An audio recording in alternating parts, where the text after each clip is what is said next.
Hi, I'm Verna. And I'm Tracy, And welcome to Bonfire Night. So muli, wini-welcome po namin lahat ng mga pastor, mga primary leaders, mga disciples, mga magulang. Ang kung first time mo dito, welcome sa Bonfire Night. Wini-welcome din po namin ang aming mga ka-Bonfire Night na nanonood sa iba't ibang bansa. So bago tayo magsimula, panoorin muna natin ang Bonfire Things to Remember.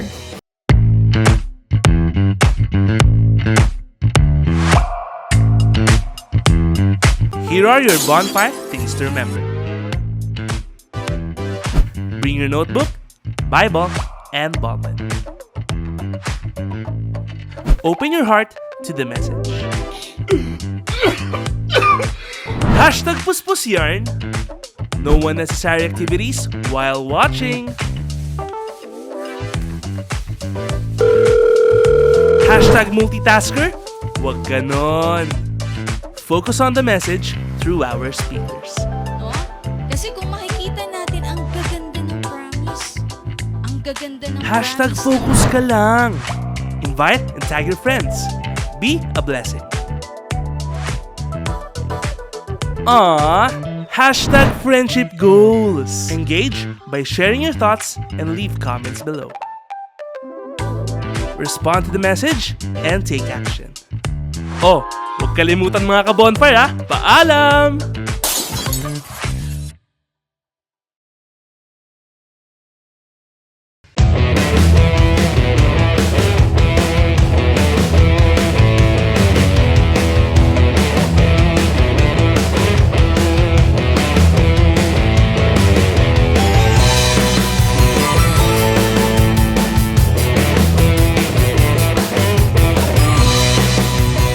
So praise God sa ating Bonfire Things to Remember. So tayo mga bonfire, maging mindful po tayo habang ongoing yung ating live. Make sure po natin na hindi lang po tayo watching, but tayo rin po ay active na nag-engage sa ating comment section. Amen to that. That's why let us ready our hearts and our mind and be excited. Kaya na-encourage ko na tayo po ay tumayo at sama-samang papurihan ng ating Panginoon together with our worship teams pamamagitan ng isang awitin.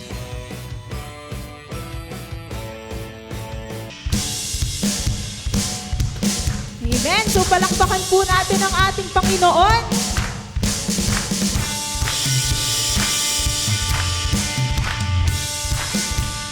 Ano mang maging panahon, ano man ang pagkakataon o sitwasyon, pupuri po tayo sa ating Panginoon. Amen.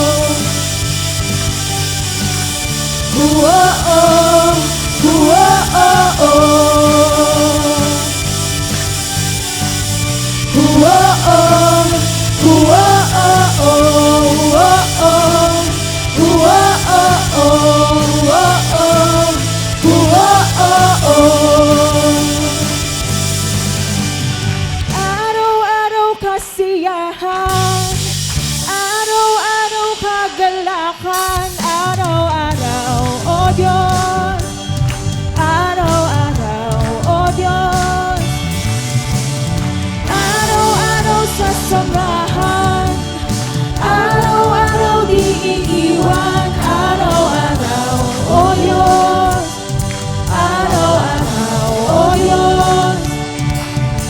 Ano mang maging panahon, ano mang pagkakataon, ano mang maging sitwasyon, ika'y pupurihin, ikaw at ikaw pa rin.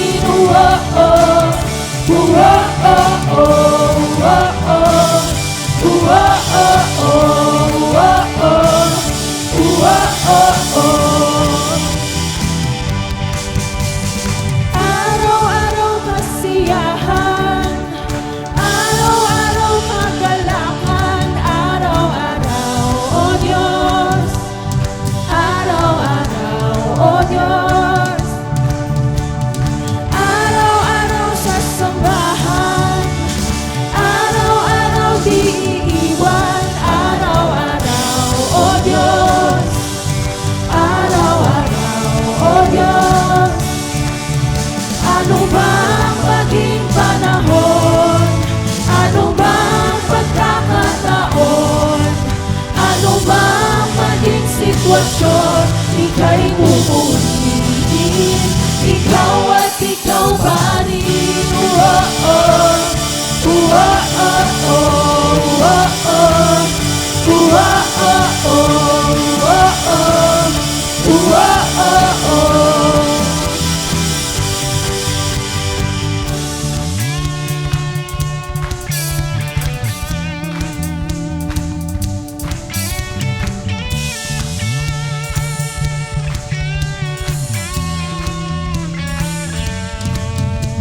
Wala kang katulad, lalala kang katulad. Wala kang katulad, lalala kang katulad. Wala kang katulad, lalala kang katulad. Wala kang katulad, lalala kang katulad. Wala kang katulad, lalala kang katulad. Wala kang katulad, lalala kang katulad. Wala kang katulad, lalala kang katulad. Wala kang katulad, lalala kang katulad.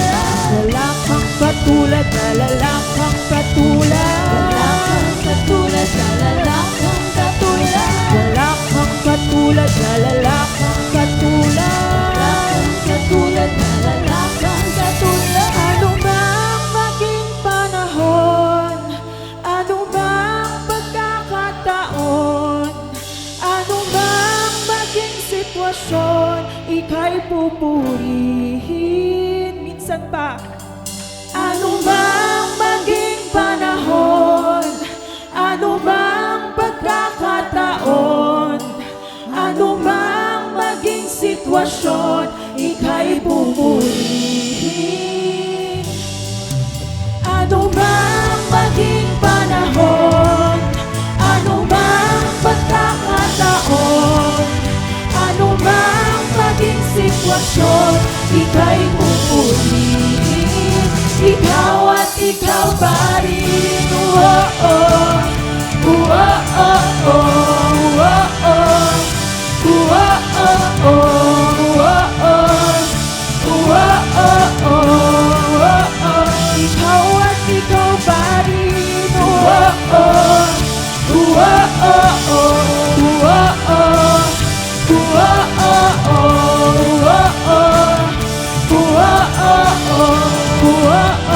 ikaw at ikaw pa rin.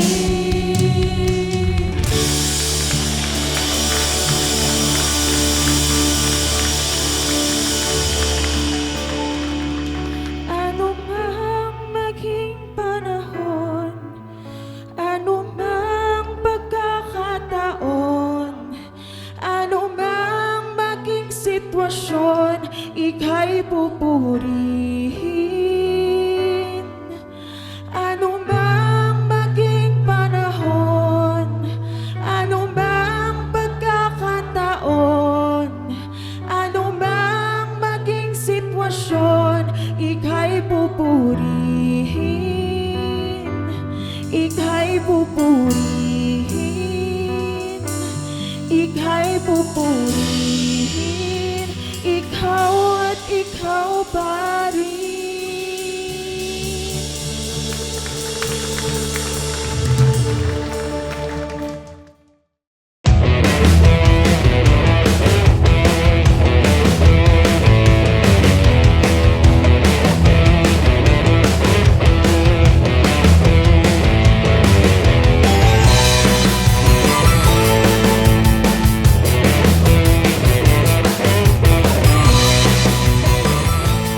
So praise God, and tonight let us all be excited dahil muli makarinig tayo ng salita ng ating Panginoon through our speaker. So we are reminding everybody po na kasama namin nanonood ng live na tayo po ay mag-engage habang nakinig po tayo ng mensahe for tonight. Amen to that. That's why let us be attentive and ready our hearts and our minds sa message na mapapakinggan natin tonight. For our speaker, he is the senior pastor of CGS Paliparan. Let's welcome Pastor Ray Mir.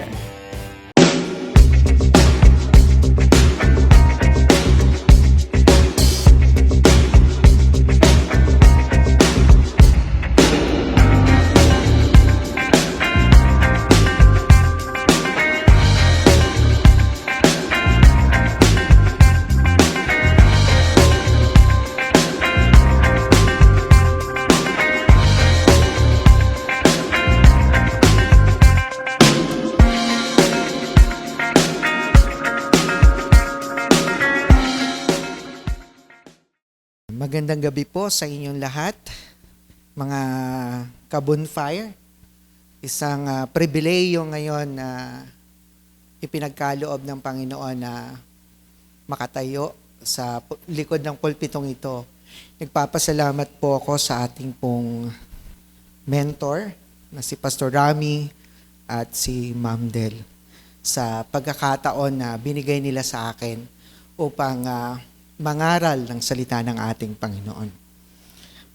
At wini-welcome ko po ang bawat kapatid natin sa iba't ibang lugar, sa ibang bansa, sa mga probinsya, at ganoon din po sa mga nandito lang sa malapit sa atin.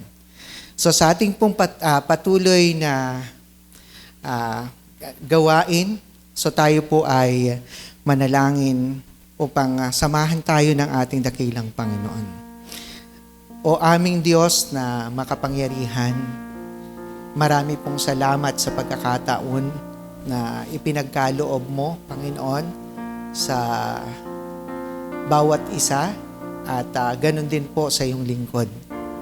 Dalangin ko, Panginoon, na samahan mo kami mula sa simula hanggang sa pagtatapos ng gawaing ito.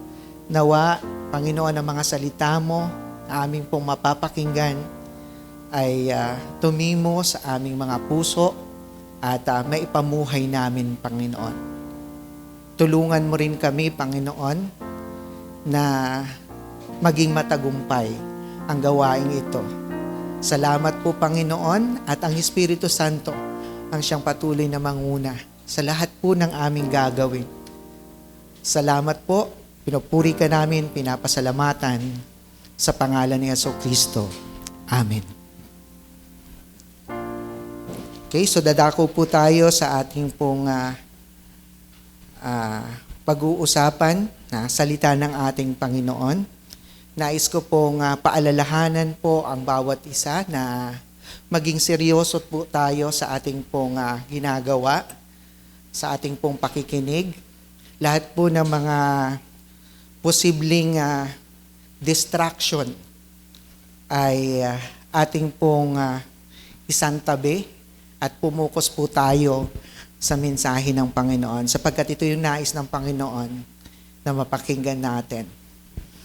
Okay, so inaanyayahan ko po ang bawat isa na buksan ang kanilang mga Biblia, kung may mga hawak po kayo mga Biblia o kaya nasa cellphone. So inaanyayahan ko po kayo na buksan ninyo ang iyong Biblia sa Romans chapter 12, 1-2. Romans chapter 12, 1-2. Ito po ang nakalagay dyan. Therefore, I urge you, brethren, by the mercies of God, to present your bodies a living, holy sacrifice, acceptable to God, which is your spiritual service of worship.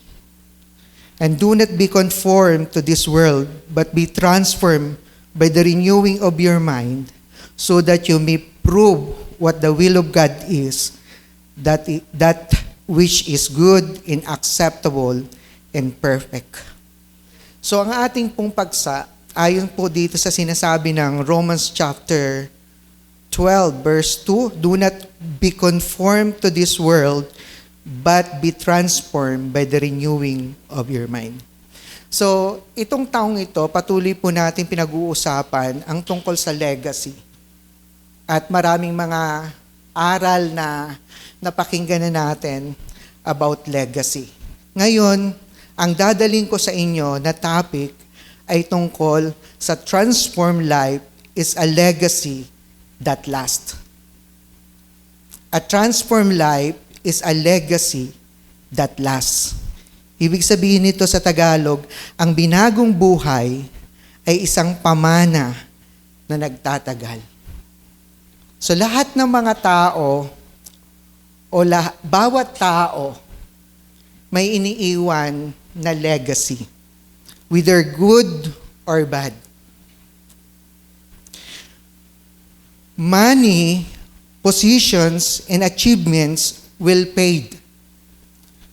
But a life transformed by Christ leaves an eternal impact on families, communities, in future generations.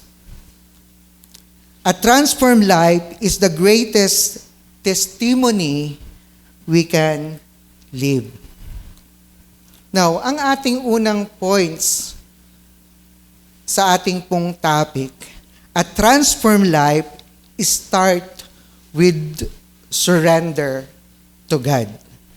Sabi nga ng Romans chapter 12 verse 1, "Therefore I urge you, brethren, by the mercies of God, to present your body."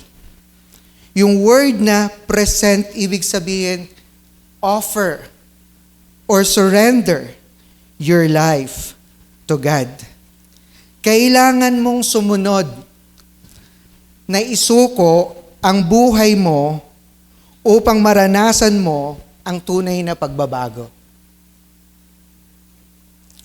True transformation start when we give our whole life to Christ. Kaya walang nagbabago sa buhay natin kasi wala tayong pagsuko. Ang pagsuko ang tanging paraan upang tayo ay mabago. Ang dami-dami ng ginawa na paraan upang magbago ang buhay natin. Nauuwi lang sa kabiguan.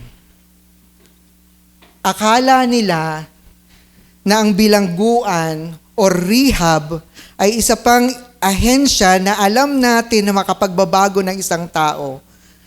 Yun ay makapagbabago, ngunit walang nangyayari.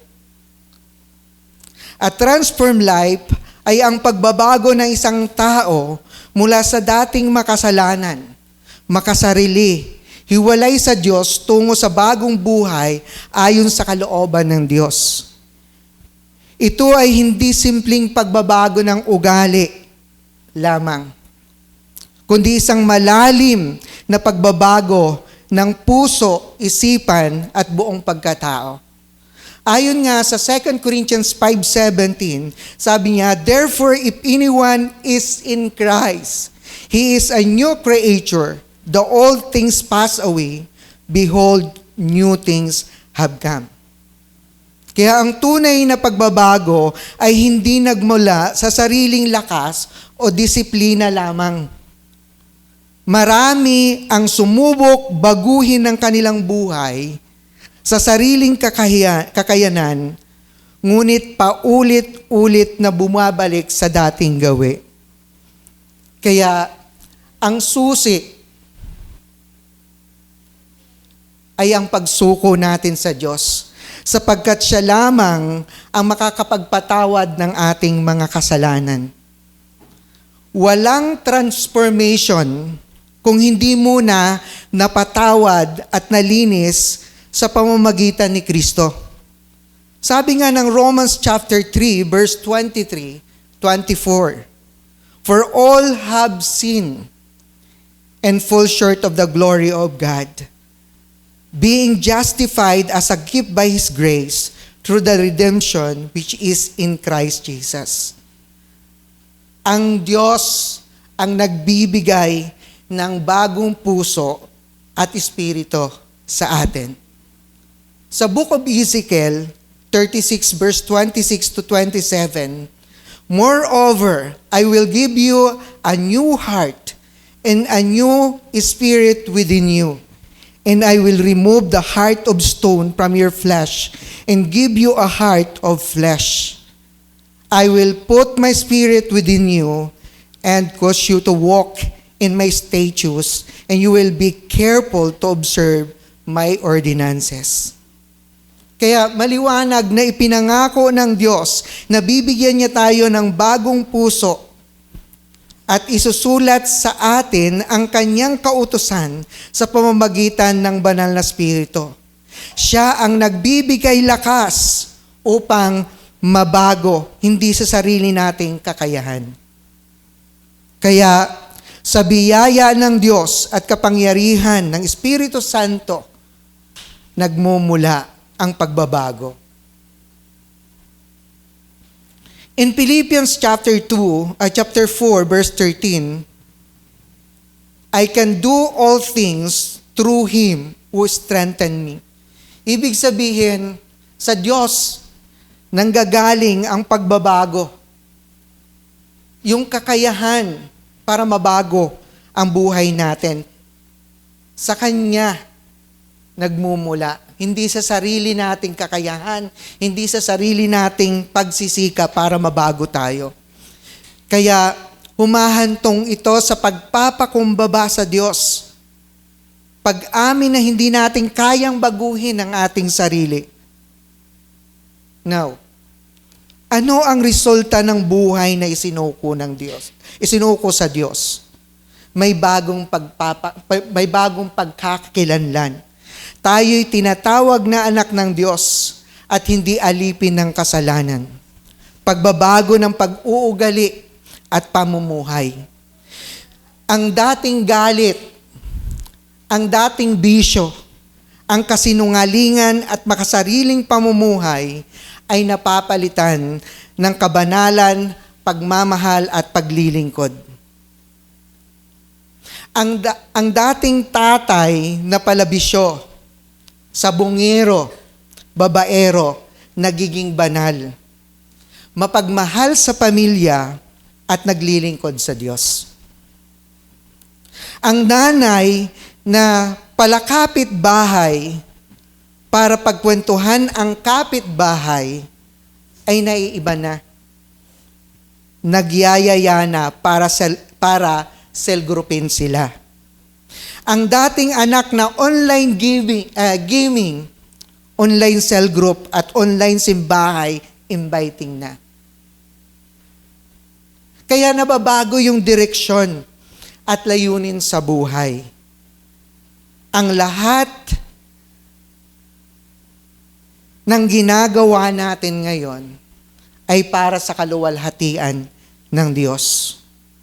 Kaya ang legacy begins in the heart when Christ changes us from within. Now, pangalawa, a transformed life reflect Christ to others.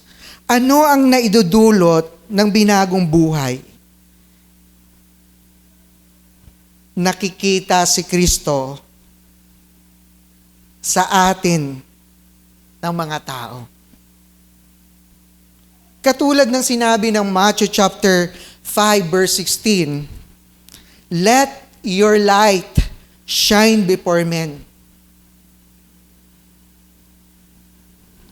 So ibig sabihin,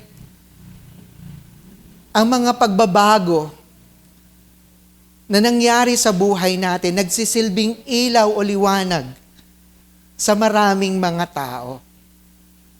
Kaya people may forget our words, but they will never forget how we live. Kaya a transformed life reflects Christ to other. Ibig sabihin nito, kapag ang isang tao ay tunay na nakaranas ng pagbabago mula sa Diyos, mula sa loob ng kanyang puso, isipan at pamumuhay, ang kanyang buhay mismo ang nagiging salamin ng karakter at kaluwalhatian ni Kristo. Hindi lamang sa salita, kundi higit sa lahat sa gawa at pamumuhay. Nakikita ng iba kung sino ang Diyos na kanyang pinaglilingkuran. Kaya ang tunay na pagbabago ay hindi panlabas lamang. Panlabas ng ugali, salita o kilos, kundi nanggagaling yan sa puso at isipan natin. Sabi ng Biblia sa 2 Corinthians 5:17, ketang sino man ay nakay Kristo, siya'y bagong nilalang. Ang dating bagay na nanga sa kanya ay pinararaan. Narito, siya'y pawang naging bago. Kaya napaka-imposible sa isang taong nakaisa kay Kristo na hindi mababago ang kanyang buhay. Kung hindi nagbabago yung kanyang buhay, ibig sabihin di totoo ang pakikiisa niya sa ating Panginoong Hesukristo. Wala siyang maayos na relasyon sa Diyos. Kasi kung meron tayong maayos na relasyon sa Diyos, mababago yung buhay natin. Maayos yung buhay natin. Ibig sabihin, ang dating masamang gawi, maling ugali, at makasalanang pamumuhay ay unti-unting pinapalitan ng bagong buhay na ayon kay Kristo. Kaya nga ang tawag sa atin, born again. Kaya pag binago ng Diyos ang isang tao, hindi niya na kailangan ipilit sa iba ang kanyang pagbabago. Nakikita ito mismo sa kilos at ugali niya. Halimbawa, kung dati mainitin ang ulo mo, pero ngayon mapagpasensya ka na. Kung dati mapanglamang o magnanakaw ka sa kapwa mo, pero ngayon ay tapat at mapagbigay ka. Ito ay malinaw na larawan ni Kristo sa kanyang buhay. Sabi ng Matthew chapter 5 verse 16, lumiwanag ang iyong ilaw sa harap ng mga tao upang makita nila ang iyong mabubuting gawa at maluluwalhati nila ang iyong amang nasa langit. So makikita po natin mga kapatid, kaya ang pagbabago, ang intention niyan, ay para maluwalhati ang Ama.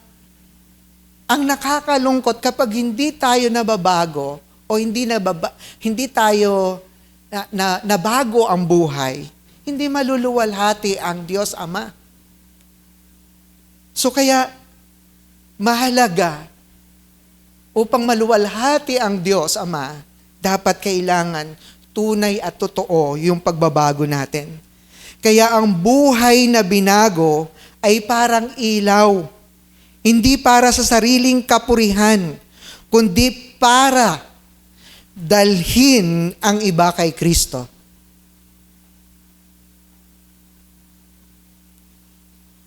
Kaya ang matibay na ebidensya ng tunay na pagbabago mula kay Kristo ay ang pag-ibig.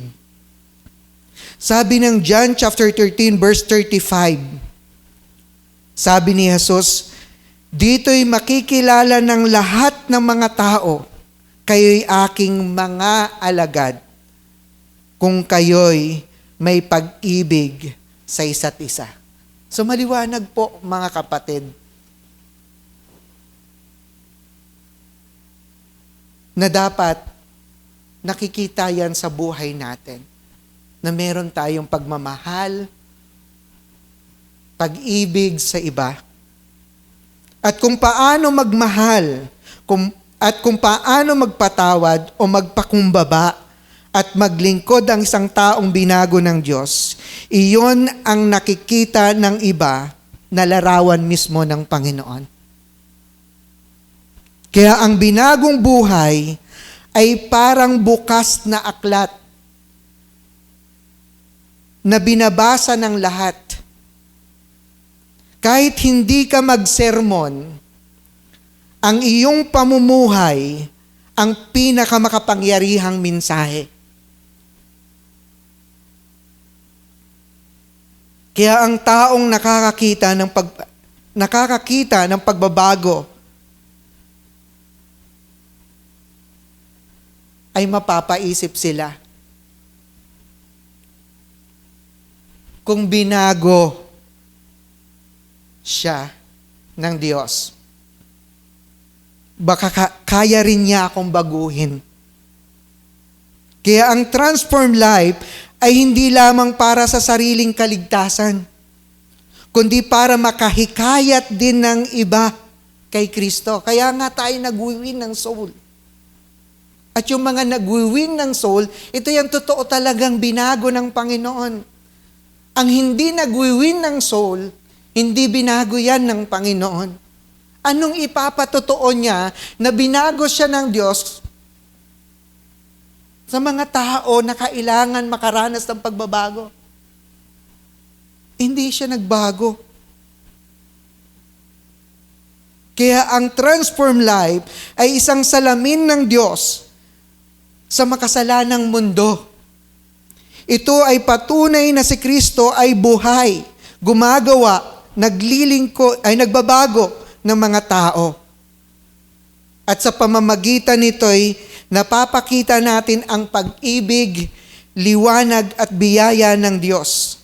Kahit ang iba ay nagkakaroon ng pag-asa at pagnanais makilala siya. Sa madaling salita, kapag ang buhay natin ay tunay na binago ni Kristo, magiging Biblia tayo na nababasa ng mundo. At nakikita nila kay Kristo mismo ang ating mga gawa. Kaya mga kapatid, a Christ-like character, love, humility in service become our living testimony.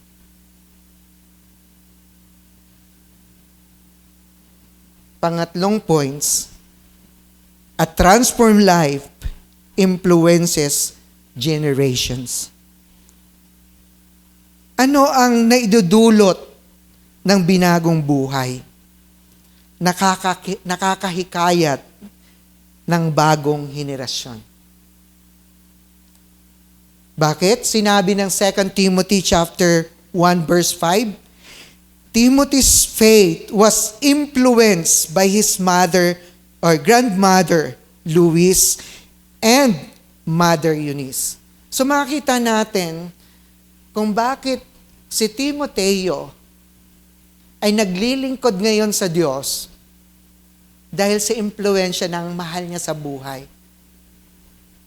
Kaya napakahalaga na sa tahanan natin ay may mga Kristiyano. Dahil ang mga Kristiyanong yan ang makakapag-impluensya sa mga susunod na henerasyon. Kaya, ang transformation is contagious. It passes down to the children, disciples, and communities.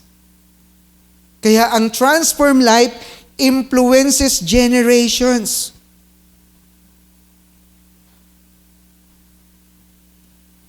Nangangahulugan ang isang buhay na binago ng Diyos mula sa dating makasalanan, makasarili at walang layunin tungo sa isang buhay na makadiyos. May pag-ibig at may katwiran ay hindi lang para sa sariling ikabubuti, kundi ito ay may malalim at malayong epekto sa mga susunod na henerasyon.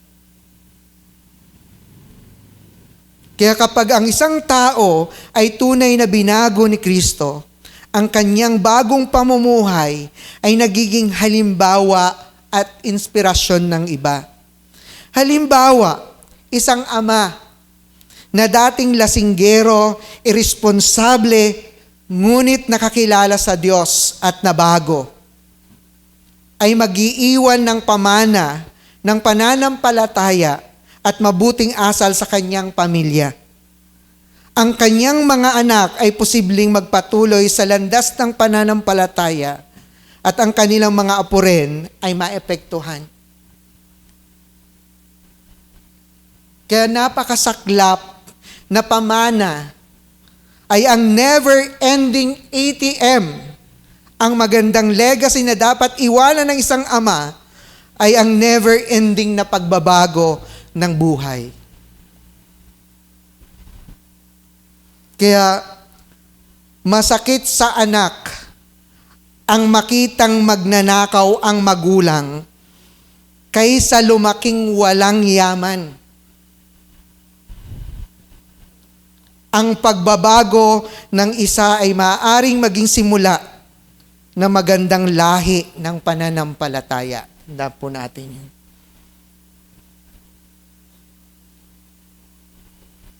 Tandaan natin ito mga kapatid.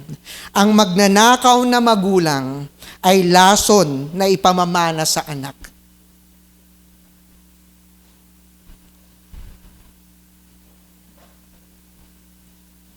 Kaya isang transformed life ay nagsisilbing buhay na patotoo. Hindi na kailangang puro salita lang, kundi makikita mismo sa kilos at ugali ang pagbabago. Ang mga tao na nasa paligid, kamag-anak, kaibigan, kapitbahay, maging ang hindi nakakakilala ay maaaring maimpluwensyahan at mahikayat na sumunod sa Panginoon. Sabi nga ng Matthew chapter 5 verse 16, lumiwanag ang iyong ilaw sa harap ng mga tao upang makita nila ang iyong mabubuting gawa at luluwalhatiin ang iyong amang nasa langit.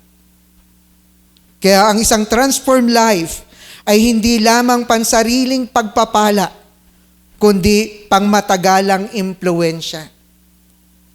Ang mabuting asal, aral ng pananampalataya at halimbawa ng buhay ay maaring maipamana sa mga susunod na salinlahi. Kaya't kahit pumanaw na ang isang tao, ang kanyang pamumuhay patuloy na nagsasalita at nakaka-impluwensya. Katulad yan ni Abraham. Maaring kilala niyo si Abraham. Dahil sa kanyang pananampalataya at pagsunod sa Diyos, ang mga salinlahi niya ay pinagpala.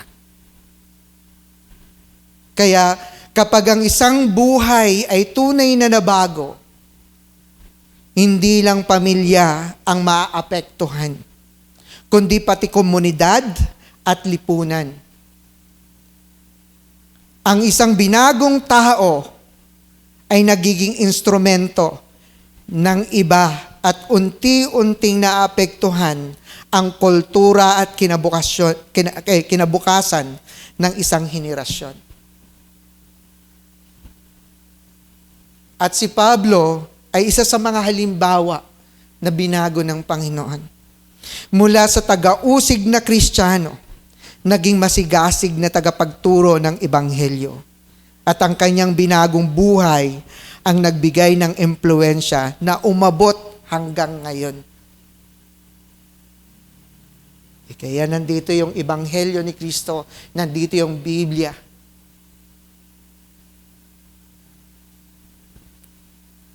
Kaya ang transformed life ay hindi nagtatapos sa isang individual.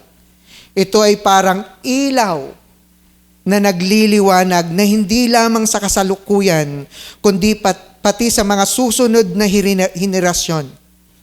Ang iyong binagong buhay ngayon ay maaring maging dahilan kung bakit ang mga anak, apo, at maging ang mga taong hindi mo personal nakakilala ay mahikayat na lumapit at sumunod sa Diyos.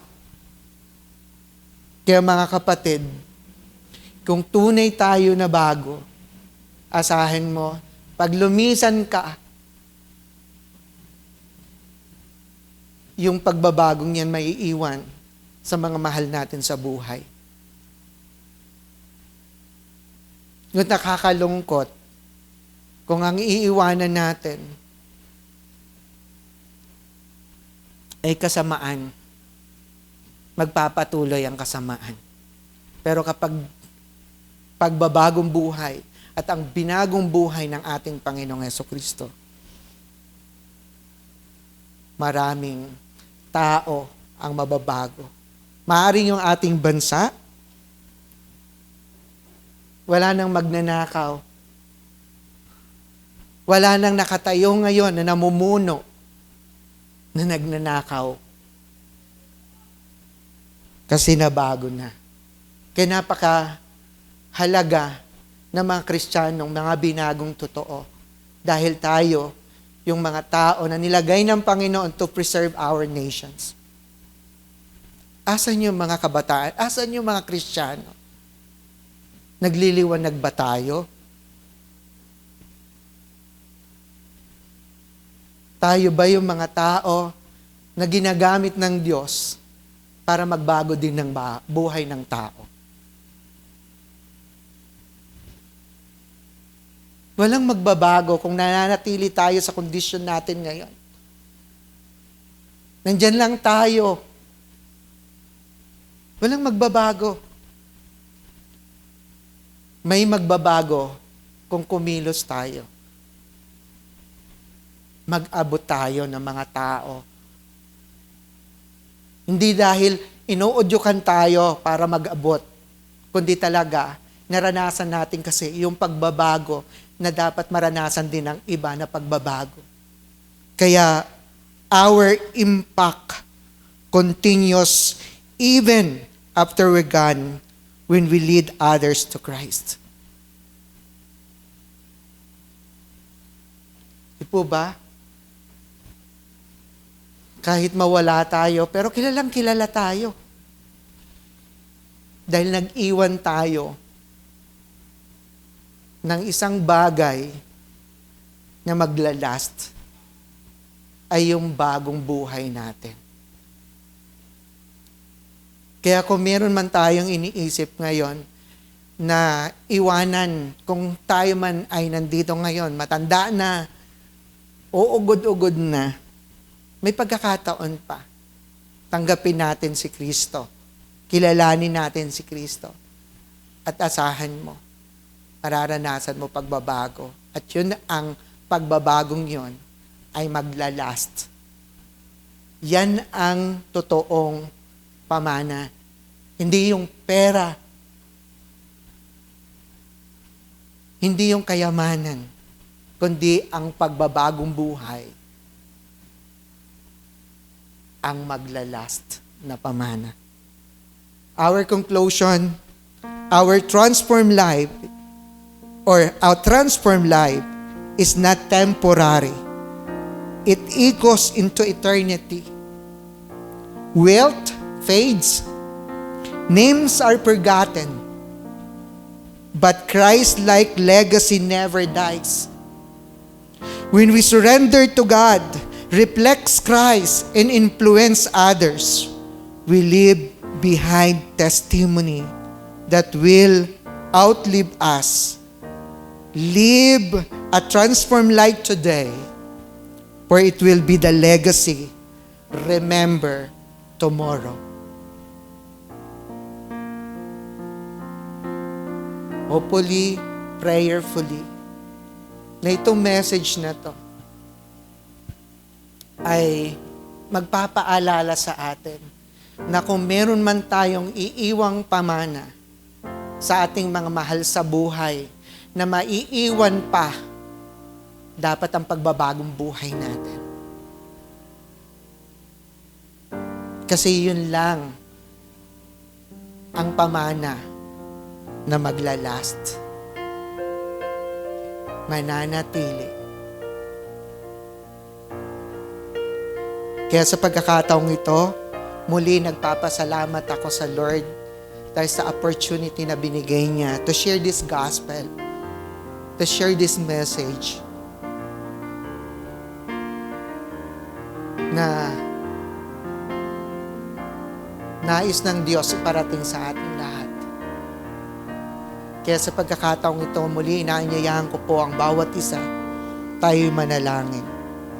O aming Diyos, unang-una pinupuri ka namin, niluluwalhati at tinadakila dahil sa iyong kabutihan at katapatan ng pagmamahal na walang hanggan. Salamat, Panginoon, dahil sinamahan mo ko, kinasihan mo ko para ipahayag sa lahat ng tao ang mahalaga sa lahat ng mga pamana na iiwan sa aming mga mahal sa buhay. Ang pagbabagong ito na naranasan namin mula sa inyo. Kaya Panginoon, lahat po ng mga nakikinig ngayon, mapagbulay-bulayan nila yung kanilang iiwanan dito sa mundong ito. Dahil dito sa mundong ito, hindi kami mananatili na nabubuhay dito. Ang mabubuhay dito, yung pagbabago na nangyari sa buhay namin, Panginoon. Kaya salamat po, Panginoon, sa iyong pangunguna at sa iyong presensya sa gabing ito. Purihin ka, Panginoon, ang lahat ng pasasalamat, papuri ay para lamang sa inyo. Sa pangalan ni Jesucristo. Amen and amen. Thank you and God bless po sa inyong lahat.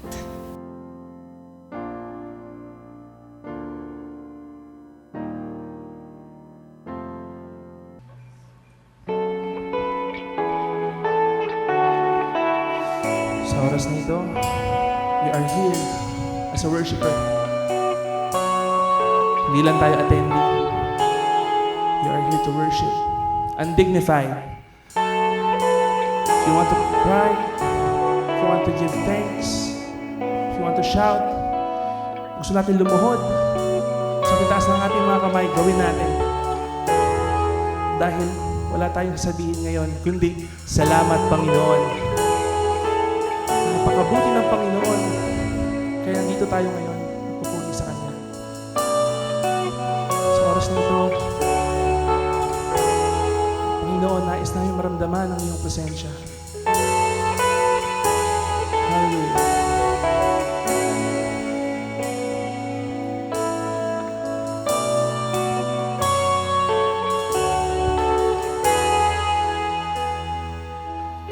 Ang katapatan mo'y walang hanggan.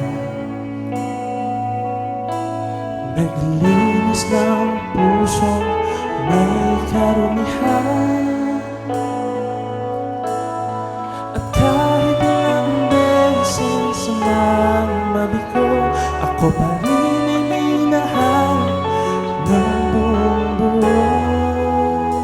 Sama-sama. Yahweh,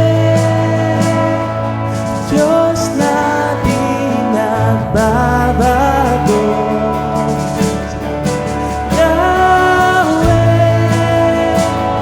ang nagmamayari ng aking puso. Walang hanggan, walang hanggan, pupuri sa'yo. Kay buti-buti mo, walang ibang katulad mo.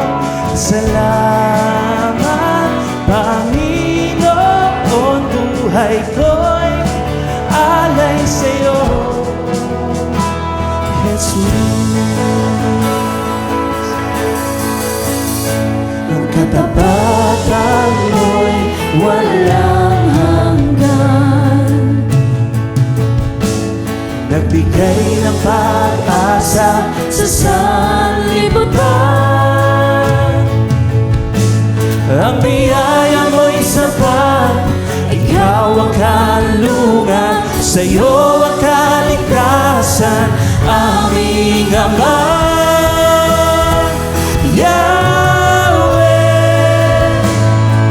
Diyos na di nagbabago. Oh Yahweh, Yahweh, ang nagmamayari ng aking puso. Walang hanggan, walang hanggan, pupuri sa'yo. Kay buti-buti mo, walang ibang katulad mo. Salamat, Panginoon, buhay ko'y alay sa'yo, Jesus. Sa oras na ito, ang puso natin declare, ang puso natin awitin, come on! Sa kahinaan, ika'y kalakasan, sa karamdaman, ika'y kagalingan, sa ingay ng mundo, ikaw ang kapayapaan. O sa suliranin, ikaw ang kasagutan, sa aking pagtawag, ikaw ay nariyan. Hawak ang aking kamay, ang iyong pag-ibig ay walang hubay. Yahweh, Diyos na di nagbabago.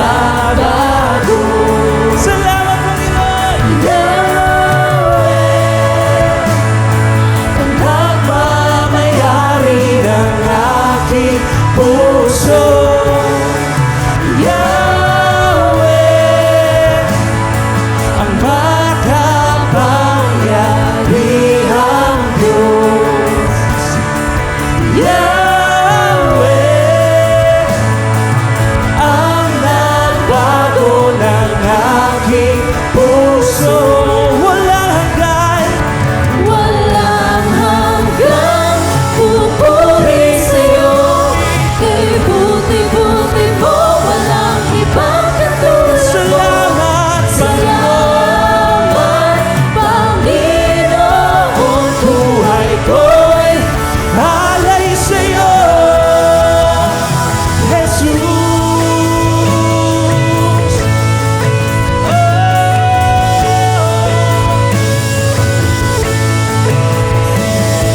Sa oras na ito, lahat ng papuri sa kanya lamang. Come on, church. Lahat ng papuri sa iyo lamang, ang buhay ko'y sa iyo. Lahat ng papuri, Lahat ng papuri sa'yo lamang, ang buhay ko'y buong puso. sa'yo. Lahat ng papuri sa'yo lamang, ang buhay ko'y sa'yo. Lahat ng papuri sa'yo lamang, ang buhay ko'y sa'yo. Papuri sa kataas-taasan, Papuri sa aking tagapagligtas. Purihin ka, Jesus. Hari ng langit, hari ng buhay ko. Papuri sa kataas-taasan. Papuri sa aking tagapagligtas. Purihin ka, Jesus. Hari ng lahat ng langit, papuri, hari ng buhay. lahat ng papuri sa iyo lamang, ang buhay ko'y sa'yo. sa'yo lamang. Lahat ng papuri sa'yo lamang, ang buhay ko'y sa'yo. Lahat ng papuri sa'yo lamang, ang buhay ko'y sa'yo. Lahat ng papuri sa'yo lamang, Oras ito, ang buhay ko'y sa'yo. lahat ng Papuri sa'yo lamang, ang buhay ko'y sa'yo. Lahat ng papuri sa'yo lamang, ang buhay ko'y sa'yo. Lahat ng papuri sa'yo lamang, ang buhay ko'y sa'yo.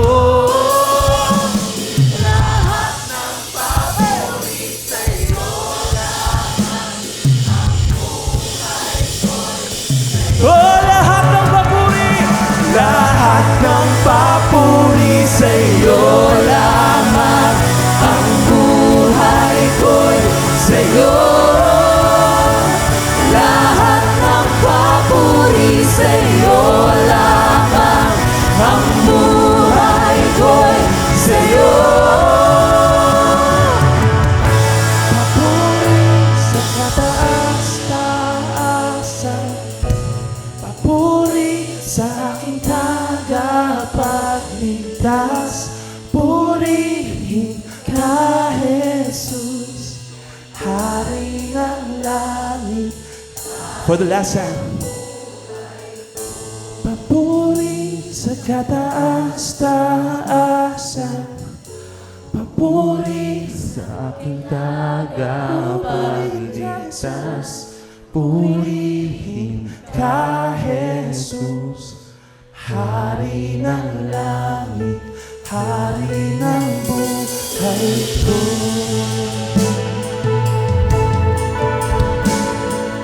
Hari ng langit, hari ng buhay ko.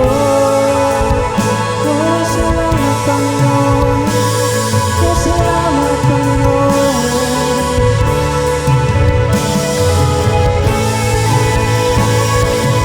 Yes, Lord. Tonight, give you all the glory and all the praises, for you alone deserve it. Hallelujah.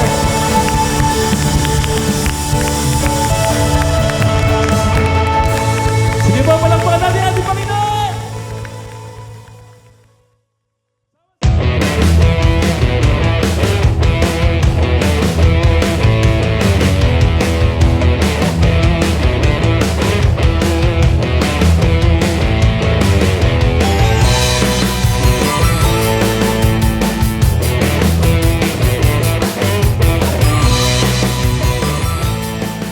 Praise God and thank you po, Pastor, sa message na hinatid niyo po sa bawat isa. At alam ko, marami din po tayo natutunan.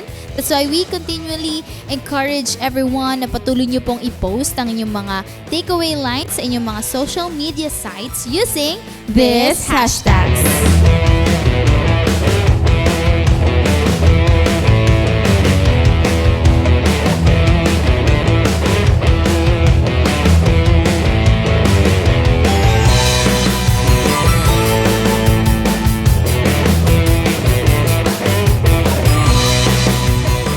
So praise God and salamat po sa lahat na nakasama namin dito sa ating Bonfire Night. Salamat po sa ating mga pastors, mga primary leaders po na nag-mobilize for Friday, sa ating mga leaders, disciples, and invites. So sa mga invites po ngayon, in-encourage po namin kayo na mag-join sa ating mga online cell group. So continually, we encourage everybody na patuloy nyo pong supportahan ang ating CJS Philippines Facebook page, ang ating CJS Philippines Bonfire Facebook page, yung ating YouTube channel, TikTok, and Instagram. Itong mga social media sites po natin, let us make sure na maximize natin ito all for God's glory. Amen to that, and we also encourage everyone sa darating na online simbahay. So patuloy po tayong mag-encourage at mag-invite. Sabado pa lang, andun na yung minamaximize na natin ang ating invitations at sinishare ito sa ating mga friends, family, and colleagues para sila rin po ay mabless at makapakinig ng message na hihatid sa atin ng ating buting pastor, Pastor Ramey Hinares Jr. So, thank you and God bless!